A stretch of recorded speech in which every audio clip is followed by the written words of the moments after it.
them up so you can actually conquer a disease or eliminate or eradicate a disease. And that's what we continue to work on.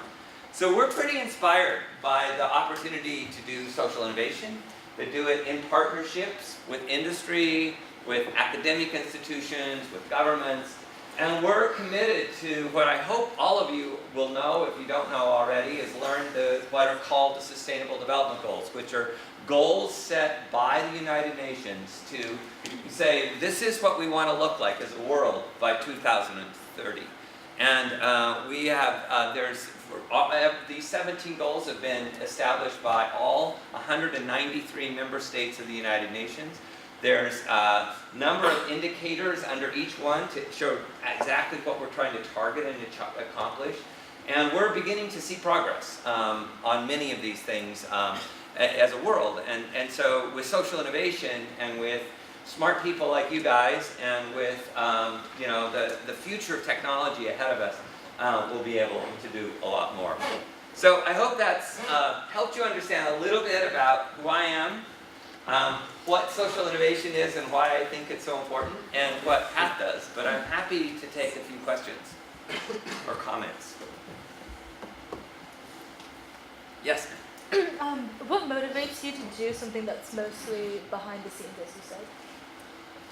Well, I think there's a couple things. One is, I think the profound belief that you actually can make a difference and you don't have to be out in front of it. That it takes all sorts of actors in the world, and more than not, it takes the ability to bridge partnerships that you can get more stuff done. And so I've played the front of the house role a lot in my life, but I've also been happy to say, I'm happy to be the person that negotiates this, puts it together, orchestrates it, but let somebody else, to go and run with it.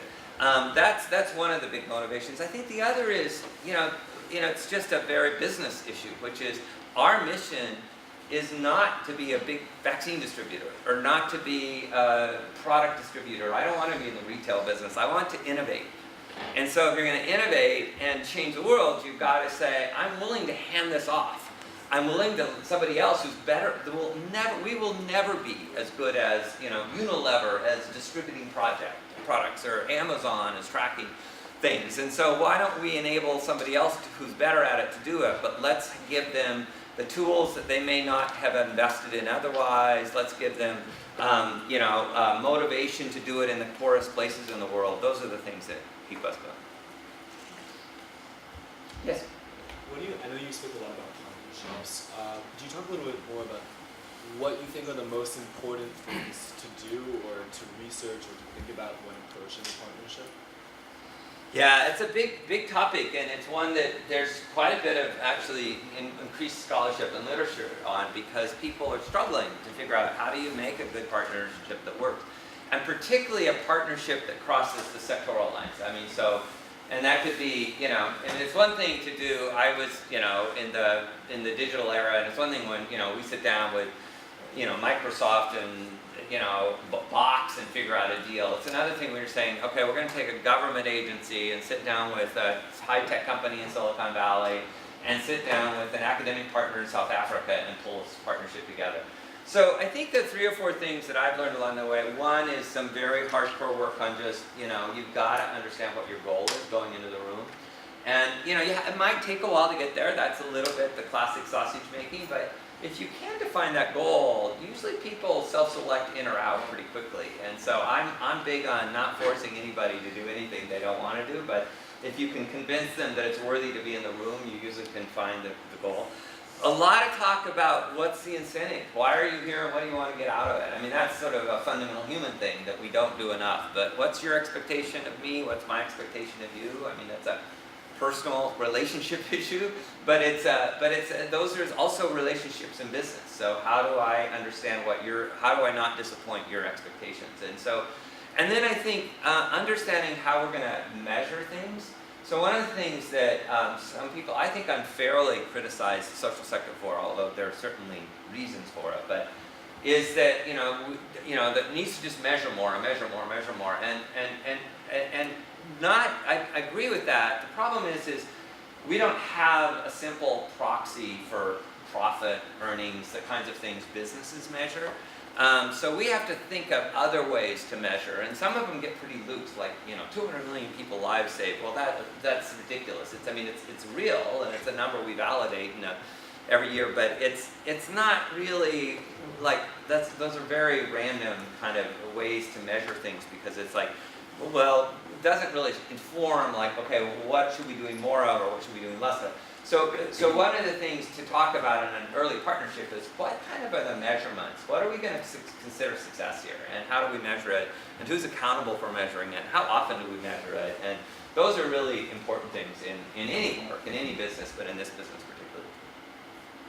Yeah? I'm actually really curious as to what other factors that you all focus on when it comes to dealing with the issues, as opposed to, because in my head I'm just like, okay, I'm processing this. I mean, it seems like, which is great, the symptoms are being dealt with, disease. It's like, okay, let's go and fix this. But have there been times when you sit down with the team and you brainstorm the different roots of the problems, especially seeing that these countries, these things happening are. That's a great comment, and by in the brief way to present, I'm sorry if I, to say that we know, and not all of it, but there's a fair large understanding of what are these root causes of poor health, and how does poor health cause poverty, and vice versa. And we do often are engaged in issues that are more to do with systemic change and not just treating a patient. I mean, we work on both sides of that. Sometimes as part of a coalition to bring awareness to an issue, sometimes as part of, talking to the government about what is the relationship between these health issues and the education issues, or the health issues and the inequity issues. But we at the same time focus on our part of the mission, which is, not only can we help prevent this from happening, and so many of our programs are preventative in nature, but also we can't, even though there may be underlying causes, we can't just ignore that there are sick people. So we need to, we need to address both at the same time. But there is a large body of work, a lot of actors and activists, really making, broader cases about how this is just a symptom of a bigger set of problems and a bigger set of challenges that we have to address in the world.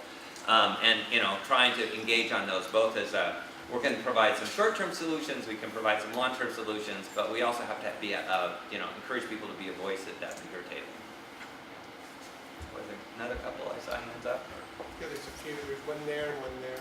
Oh, yes, ma'am. I was curious about how you distributed the products. If you went into a rural area or village and dropped them off and left, or if it was like you said at clinics, or how that works. Yeah, it's tricky and it's different on each product, but for the most part we don't distribute directly ourselves. We don't go in and set up any clinics ourselves.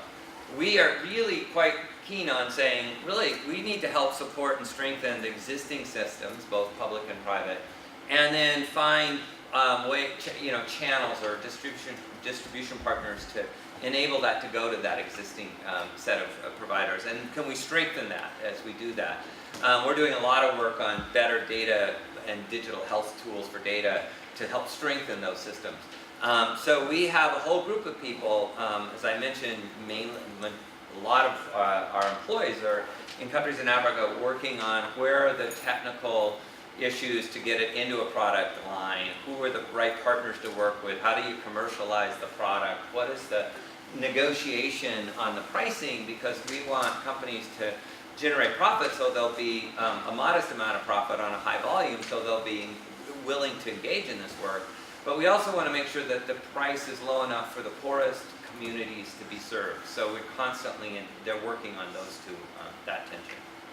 Yes? Sort of as the leader of this huge global organization, I'm sure you have to manage like a very high level of perspective.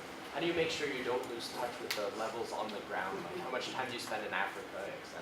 Well, yeah, it's hard. It's hard. I mean, and I as you, sir, I also play a number of roles. I mean, I teach here and I sit on a number of boards and I do a number of things. But it's so you're constantly. I've been a CEO for like 20 years of my life or more, 25 years, and it's a battle because you are constantly being pulled in the strategic direction. You're constantly trying to think about the teams and the team support. You're trying to build partners and relationships. I do, so some of the few things I do. I, just as a sort of management technique, I do spend quite a bit of time in the field, or as we say, with projects. So I'm actually heading off next week. I have a meeting in Geneva, but then I'll be in the DRC, the Democratic Republic of Congo, and in Nairobi, in Kenya for the next 10 days. And I will spend time not only with the ministers of health and the most senior people, but I'll also go out in the field and meet our spend time with our team, hang out with them, learn what they're doing, go to projects with them, but also go to nightclub with them, just to kind of hang out and understand what their world is and what they're concerned about, and what they're mad about, and what they're happy about. So try to do that. I also, a couple of things I also do is I actually try to pick a couple projects where I have to be careful that it's not like my favorite child problem where oh, I love them, so I'm going to go spend time with them and not the other. You have to be careful of that as a CEO, but I do it intentionally, and I change it so I actually can sit in on a project team and listen to the, on a regular basis on their team meetings. And I'm there not as the CEO in that seat. I mean, it's kind of hard for them not to defer to me some, but I try to be very quiet, sit in the back, and just as a team member, listening.